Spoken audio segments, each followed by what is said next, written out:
Mas legal. Então o Barsi estava lá, e ele pegou um balanço na mão, começou Não, a sua maneira de simplificar. Ele já tinha intimidade. Ele já tinha, Fez contabilidade. Contabilidade, lógico. Economia. Ele pegou lá, mas o que chamou a atenção foi os dividendos aí desse balanço que ele estava analisando. Então ele tinha o conhecimento, mas faltava aquela inspiraçãozinha. Então, os dividendos vieram aí ele falou, pô, que é isso? Porra, que legal isso daqui. Ele já frequentava o ambiente de bolsa por conta de uma influência dos amigos da economia, enfim, pelo fato dele auditar empresas de capital aberto. Então, ele começou a emergir um pouquinho mais nesse mundo de empresas de capital aberto, né? Logo na década de 70, você teve o Fundo 157, que foi o próprio governo incentivando que boa parte das empresas fossem buscar recursos no mercado de capitais, né? Foi uma tentativa, de fato, de empurrar o mercado. E aí, nessa época, as coisas começaram a prosperar e o mercado começou a ficar mais popular, vamos dizer assim, né? Então, investir em bolsa não era um negócio tão de bicho de sete cabeças assim, né? Mas não existia B3 naquela época, né? Não. Você tinha várias bolsas, eram as bolsas estaduais. Até 1999, se não me engano, a gente tinha até 9 bolsas. Nossa, e aí, no ano de 2000, unificou tudo para Bovespa, né? Depois BMF, Bovespa, você tem o de mercadorias e o de futuros, enfim. E aí, não lembro se foi em 2007 ou 2008, unificou para a B3 como a gente conhece hoje. Mas, enfim, você tinha várias bolsas espalhadas pelo Brasil, né? As mais populares eram a de São Paulo e a do Rio de Janeiro, que inclusive foi a que ocasionou o crash lá do Naginarras, enfim, né? Que é uma história muito famosa também, que tá no livro. Você já assistiu? Ah, tá no livro? Eu não o li ainda completo. Tem um documentário do Narras também, né, agora, né? Ah, eu não Vocês vi assistiram? ainda. Não vi ainda. Não vi também. Acho que saiu foi na Netflix, eu acho, cara. Eu tô muito afim de ver isso daí. Eu não vi. Eu gosto quando sai coisa assim do mercado financeiro, cara. Acho muito que é umas instigante. polêmicas, né? Histórias, né? Eu gosto de ouvir histórias, acho que eu vi que importante. Você postou no Instagram, você falou assim, muito bom. Eu até tirei um print e falei assim, nossa, eu vou procurar na Netflix. O que é uma... Madoff, né? Que é a maior pirâmide financeira.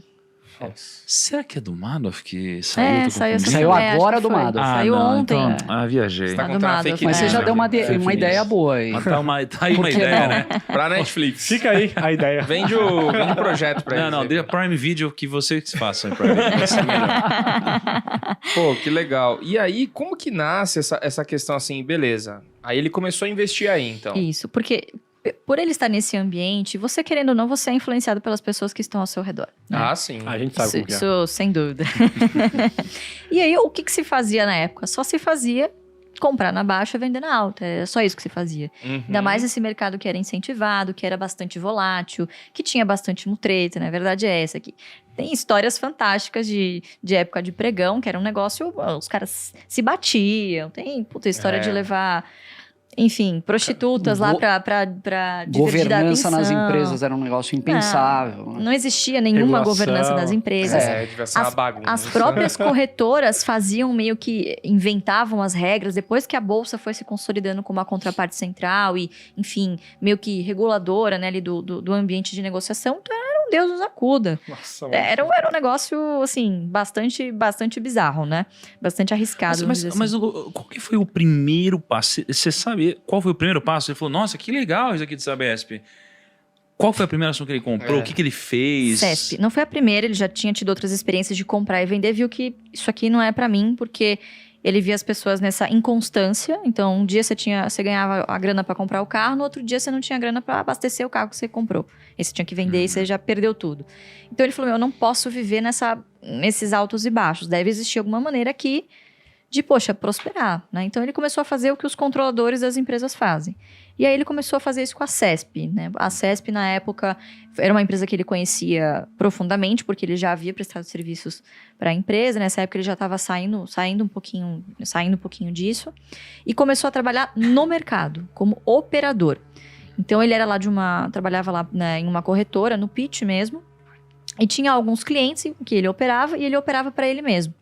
E geralmente ele replicava para os clientes o que ele fazia para ele. Então ele começou a comprar CESP, algumas empresas de energia, saneamento, mas a CESP foi a mais notória. Ele comprou CESP durante 8 anos. Só CESP? Só CESP, basicamente só CESP. Tinha alguns outros pequenos investimentos, mas comprar mesmo, de ter metas, de assumir um compromisso e falar, bom, vou ter 100 mil CESP. Esse era o objetivo.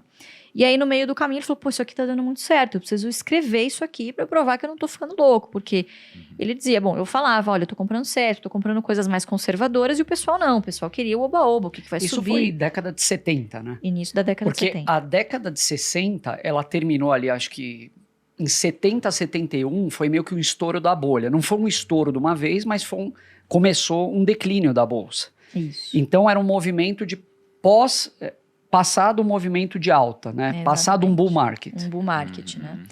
Então, ele foi comprando essas ações da CESP e comprou CESP até atingir 100 mil ações. E ali, o que ele recebia de dividendos já tinha mais do que pagado todo o investimento que ele fez nas ações. E ficou por um bom tempo. Ele acho que só veio vender CESP faz uns 10 anos. Ele vendeu e agora voltou de novo a comprar Auren, que agora mudou de nome, né? Não chama mais CESP. Então ficou com isso aí por 40 anos na carteira, rendendo dividendos. 40 anos. 40 anos na carteira. Dividendos por 40 E anos. você aí compra uma ação, fica 4 meses caindo, já fica desesperado. Não quer fica- vender. fica 4 4 meses? meses. 4 meses. 4 meses é muito. né? Eu tô sendo otimista com o pessoal do Primocast, porque eu não quero acreditar que essa galera compra num dia e vende no outro. Bom, eu fazia trade de Oi, né, no começo. Então, assim, Não deu muito certo, né? Não, Não. Lucão, mas se entrar agora, deve estar o quê? Deve estar 2 Tá na centavos, 4 cara. centavos. 17 centavos. que beleza. Ó, eu devia estar comprando agora. Mas a CESP é interessante dizer que ela reunia algumas características que, mesmo que naquela época ele ainda não tivesse definido exatamente quais são os pilares da estratégia, ele conseguiu enxergar isso na empresa, né? Que era um setor altamente perene, um setor que já tinha algum repasse de inflacionário de alguma forma, então ele estava protegido de inflação.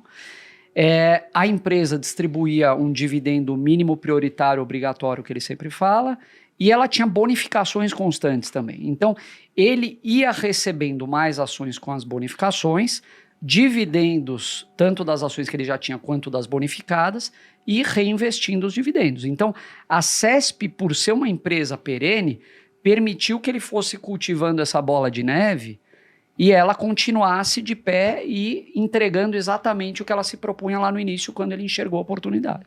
Exatamente. Muito bom. Então aí nasce a fagulha, vamos dizer assim, da estratégia dos dividendos. Tipo assim, Dos cara, dividendos. é dividendos que eu vou seguir, assim. Né? Porque Isso o que, é muito o que bom. paga boleto é renda, Quando ele não bate- é patrimônio. Quando ele bateu a meta de 100 mil, quanto que dava em patrimônio na época e quanto que recebia em dividendos? Tem essa informação? Ah, não saberia dizer agora, mas ele diz que chegou à conclusão de que era milionário quase ali no finalzinho da década de 70.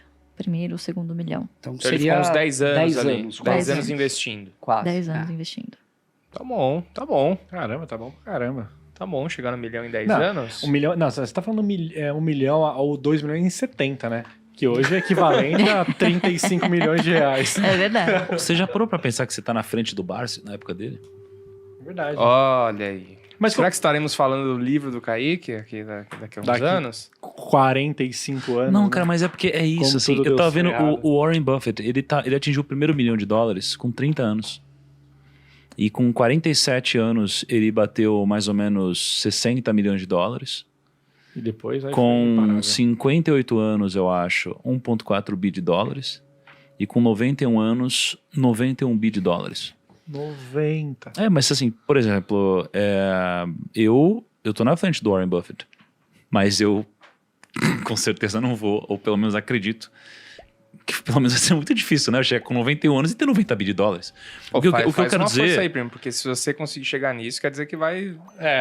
Não, o que eu vai, quero dizer... né, vai sobrar uma coisa pra nós Vai. também. O que eu quero Vai cair dizer algumas é que moedas da quem pilha. ganha a jornada dos investimentos não é o mais rápido, cara. É o mais consistente. Não, é assim. Não, É isso que eu quero Exatamente. mostrar. É o mais paciente, é o Maratona, mais consistente. não é sprint. Exato, cara. É uma maratona, cara. Exatamente. Mas você sabe que a sorte também é um grande componente disso. Mas é claro, ele está há 54 anos no mercado. Ele nunca saiu do mercado em 54 anos. A sorte vai encontrá-lo várias vezes. É diferente das pessoas que tentam encontrar a sorte de vez em quando. Quero estar na bolsa agora e acertar o time. Não é. Então, a consistência, ela tem a sorte também assim, como aliado, né? E falando dessa forma, a gente acha que é só o tempo, a consistência, o tempo. Mas e aqueles momentos que você vai ter que remar contra a maré? Você vai completamente contrário à manada. Podemos dar um exemplo agora. Exatamente. Ninguém quer ouvir falar de ações no momento que a gente está gravando aqui. O que o Barsi está fazendo? Está lá agora na corretora comprando.